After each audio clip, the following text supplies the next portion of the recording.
Discuss करेंगे कि scattering theory क्या होता है। इसको हम लोग दो तरीके से डिस्कस करेंगे, एक पार्शियल वेव एनालिसिस मेथड से और दूसरा बॉर्न अप्रॉक्सीमेशन मेथड से। ठीक है, तो चलिए वीडियो शुरू करते हैं और देखते हैं कि हमारा स्कैटरिंग क्या होता है। ठीक है,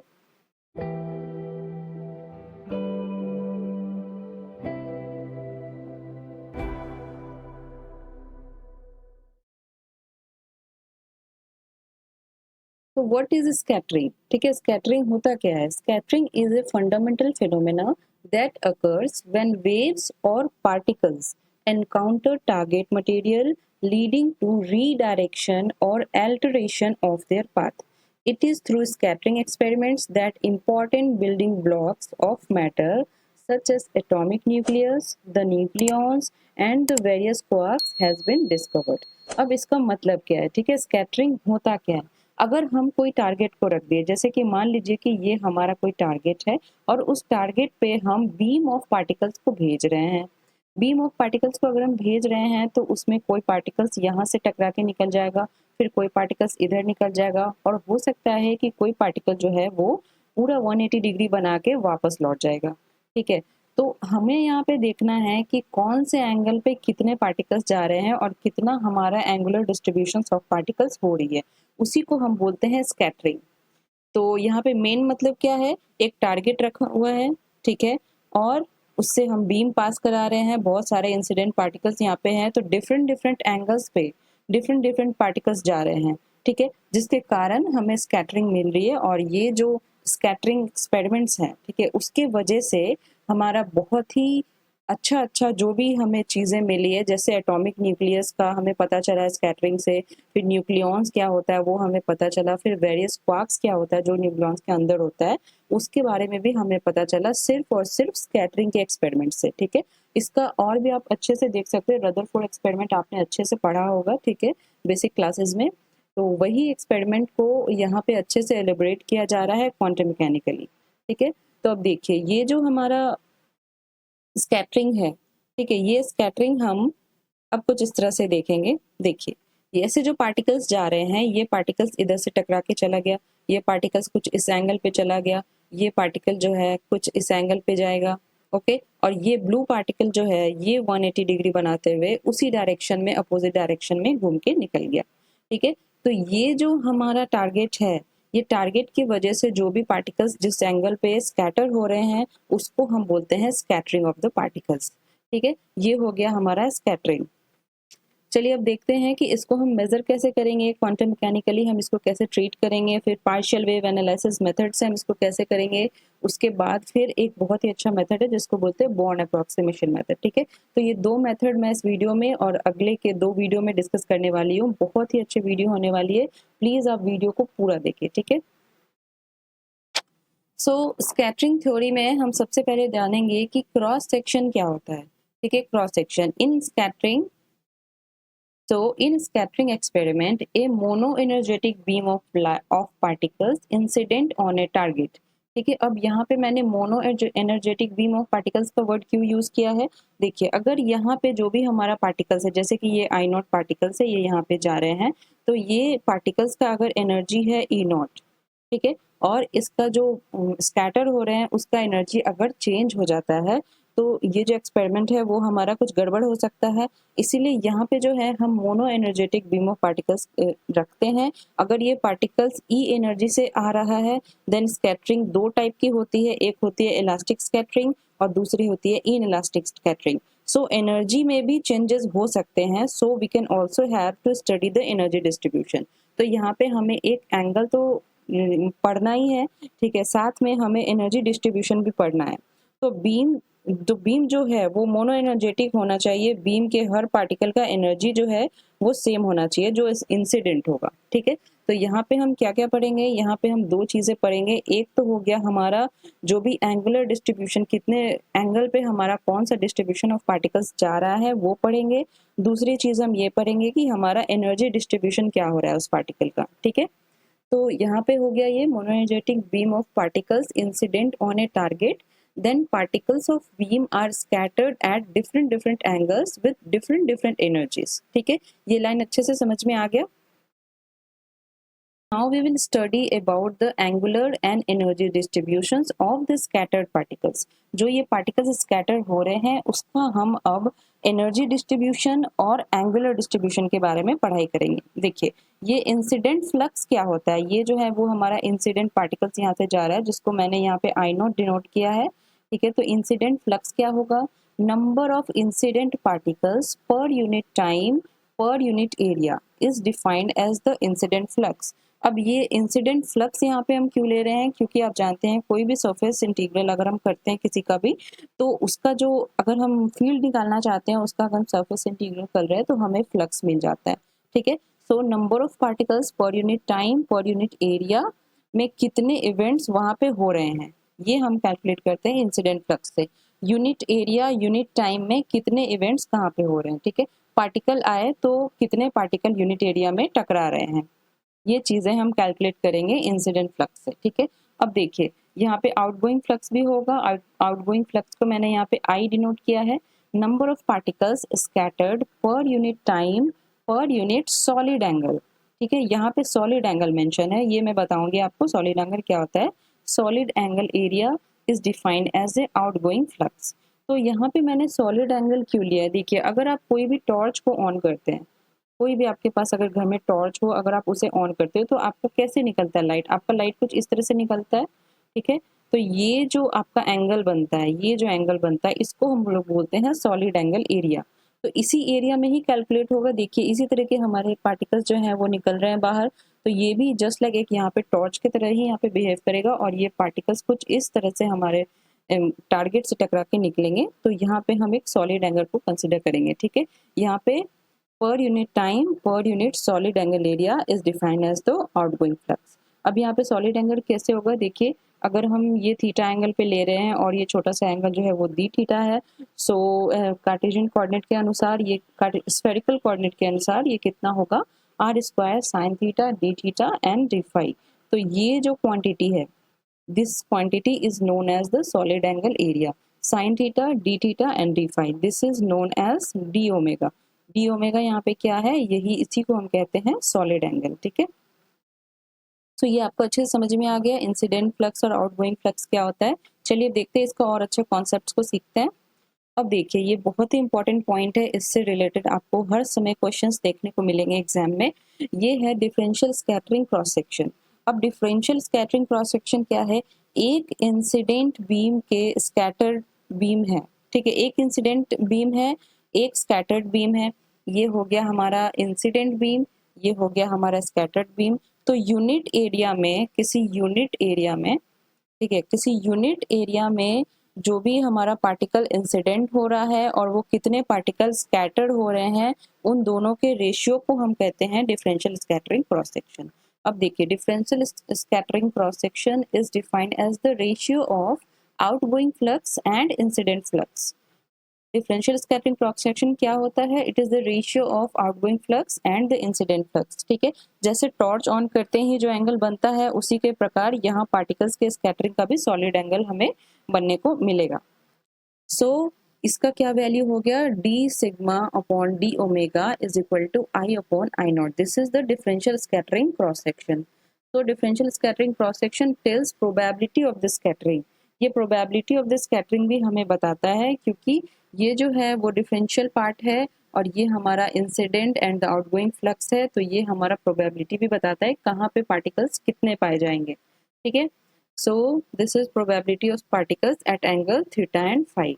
अब देखिए इस डी सिग्मा को हम इधर रखे हैं और ये हमारा जो डी ओमेगा है ये इधर चला गया, तो इस तरह से इक्वेशन बन गया। अब हम इसको दोनों तरफ से इंटीग्रेट कर देंगे। ठीक है, तो कुछ इस तरह का हो गया, sigma is equal to integration of I upon I naught into d, this is omega.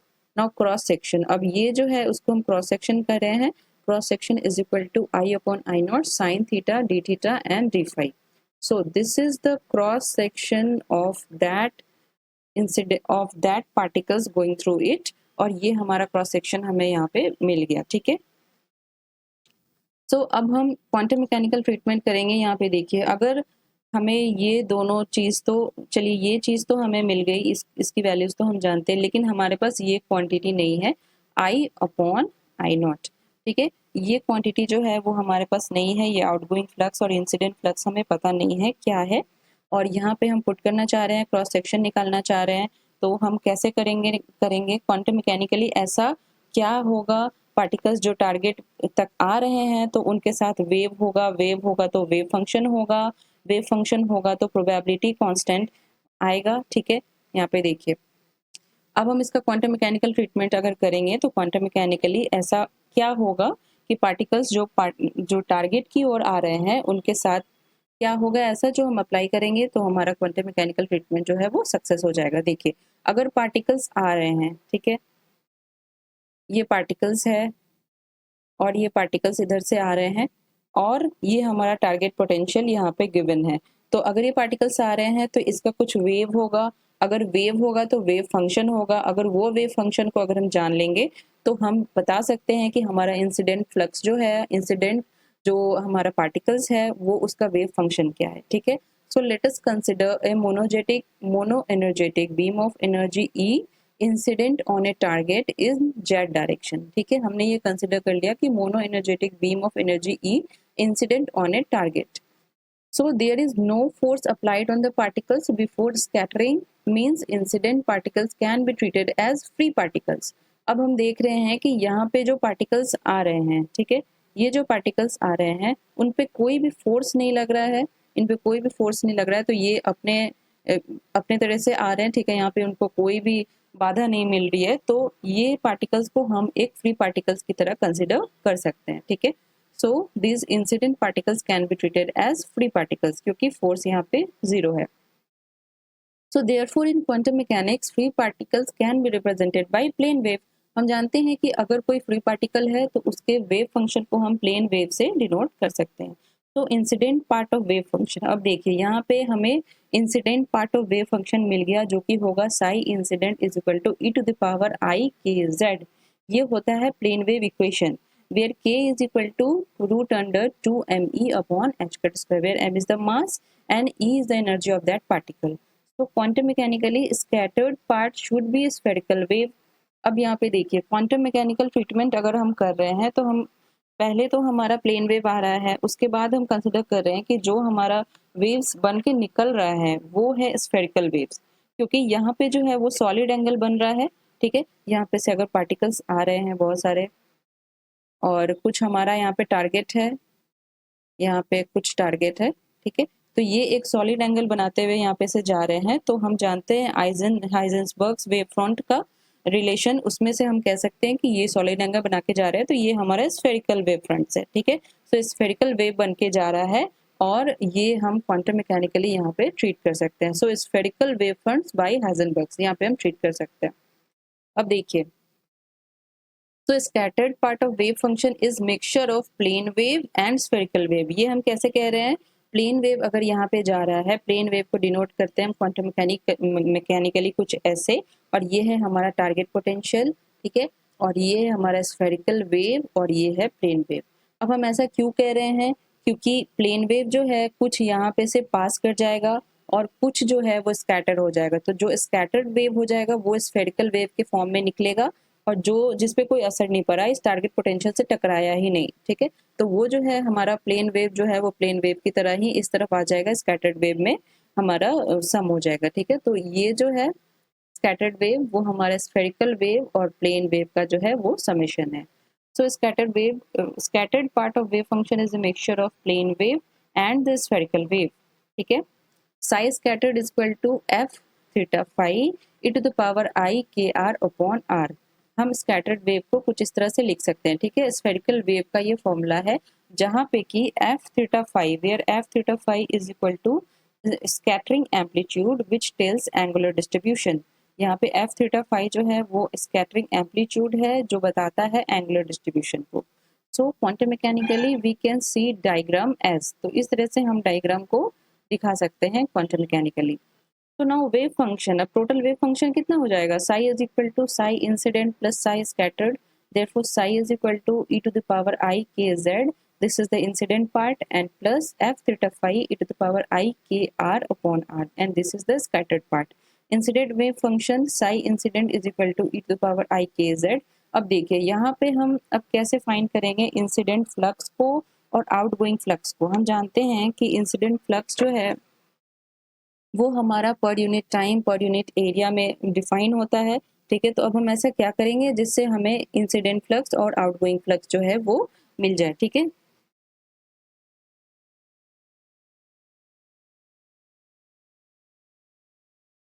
तो अब हम जानना चाहते हैं कि यहाँ पे प्रोबेबिलिटी करंट डेंसिटी हम क्यों फाइंड कर रहे हैं, ठीक है।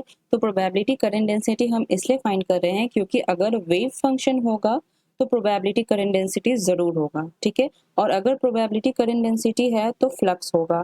तो प्रोबेबिलिटी करंट डेंसिटी का जो अगर सरफेस इंटीग्रल ही फ्लक्स होता है, ठीक है। तो अगर हम सरफेस इंटीग्रल और प्रोबेबिलिटी करंट डेंसिटी कर देंगे तो जो हम आई अपॉन आई नॉट फाइंड करना चाह रहे हैं, जैसे कि ये outgoing flux and this is incident flux, तो हम दोनों ही फ्लक्स को यहाँ पे कैलकुलेट कर सकते हैं क्योंकि हमें इंसिडेंट वेव फंक्शन और आउटगोइंग या फिर स्कैटर्ड वेव फंक्शन हमें गिवन है। तो इसका पहले हम प्रोबेबिलिटी करंट डेंसिटी निकालेंगे, फिर उसका सरफेस इंटीग्रल करेंगे तो हमारा फ्लक्स जो है वो आराम से निकल के आ जाएगा, ठीक है।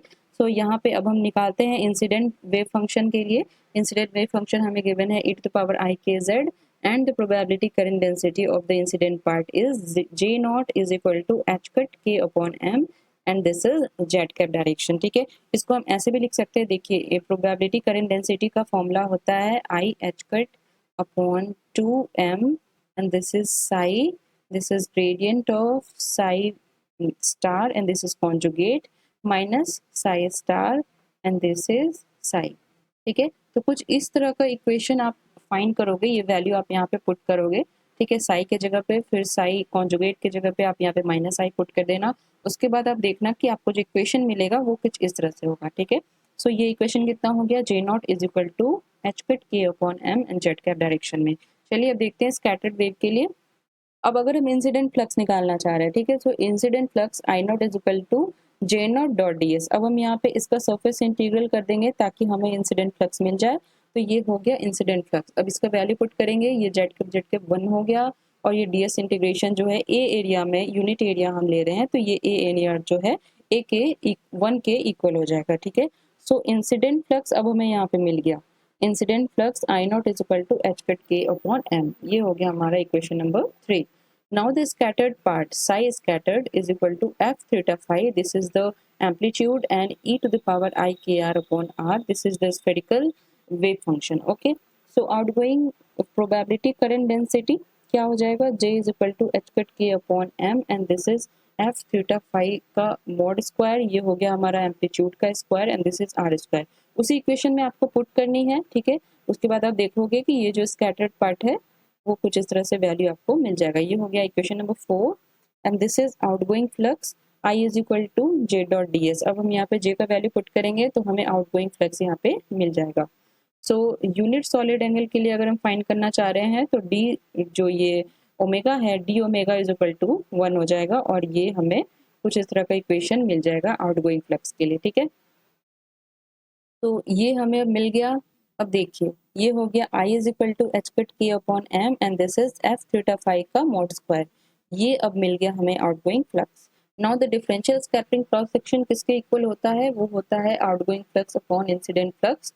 तो हमारा क्या इक्वेशन बन गया डिफरेंशियल स्कैटरिंग क्रॉस सेक्शन का, h cut k upon m and this is f theta phi का mod square and this is also H cut k upon m. ये दोनों आपस में कैंसिल हो गया।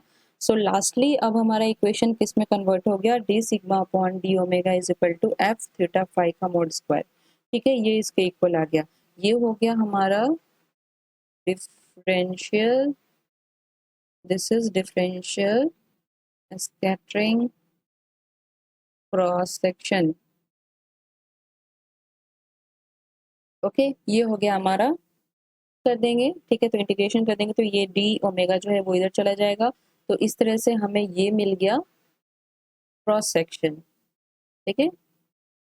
सो ये टॉपिक यहाँ पे हमारा कंप्लीट हो गया। अब हम नेक्स्ट वीडियो में partial wave analysis method use करेंगे। अब ये मेथड हम क्यों यूज़ कर रहे हैं वो आपको अगले वीडियो में पता चलेगा, ठीक है। वो वीडियो ये मेथड हम इसलिए यूज़ कर रहे हैं क्योंकि मैं शॉर्ट में थोड़ा बता देती हूँ, क्योंकि यहाँ पे एफ थीटा फाई जो है वो अननोन है। अब ये वैल्यू क्या होगा इसका कैलकुलेशन हम करेंगे पार्शियल वेव एनालिसिस मेथड में, ठीक है।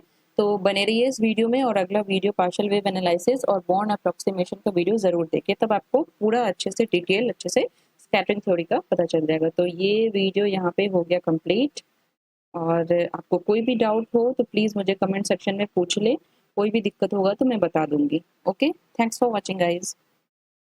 अगर आप CSIR नेट GRF और गेट फिजिक्स की तैयारी कर रहे हैं तो प्रीवियस ईयर क्वेश्चन पेपर बहुत इंपॉर्टेंट रोल प्ले करता है इन एग्ज़ाम्स को क्रैक करने के लिए। तो यहाँ पे मैं आपके लिए ला रही हूँ लास्ट 13 ईयर्स के प्रीवियस ईयर क्वेश्चन पेपर के रिकॉर्डेड वीडियो लेक्चर सॉल्यूशंस, जिसमें कि आप सब्जेक्ट वाइज भी बाय कर सकते हैं और फुल कोर्स सब्जेक्ट का भी बाय कर सकते हैं। अगर आपको CSIR नेट GRF फिजिक्स का जो सब्जेक्ट्स है उसको बाय करनी है, पर सब्जेक्ट आपको 600 पे करने पड़ेंगे, और गेट एग्जाम की अगर बाय करनी है तो आपको 500 पे करने पड़ेंगे, ठीक है। लेकिन अगर आप पूरा सब्जेक्ट बाय करना चाहते हैं, पूरा कोर्स बाय करना चाहते हैं, तो आपको 50% ऑफ मिलेगा नेट एग्जाम के लिए, नेट के प्रीवियस ईयर क्वेश्चन पेपर्स के लिए, और 54% ऑफ मिलेगा गेट एग्जाम के प्रीवियस ईयर क्वेश्चन पेपर्स के लिए। तो ये कोर्स जल्द से जल्द लॉन्च होने वाली है before upcoming exams, so stay tune and subscribe to this channel, साथ ही बेल आइकन दबाना ना भूलें। सो स्टूडेंट्स, मिलते हैं न्यू लेक्चर में, तब तक के लिए अपना ख्याल रखें और स्वस्थ रहें।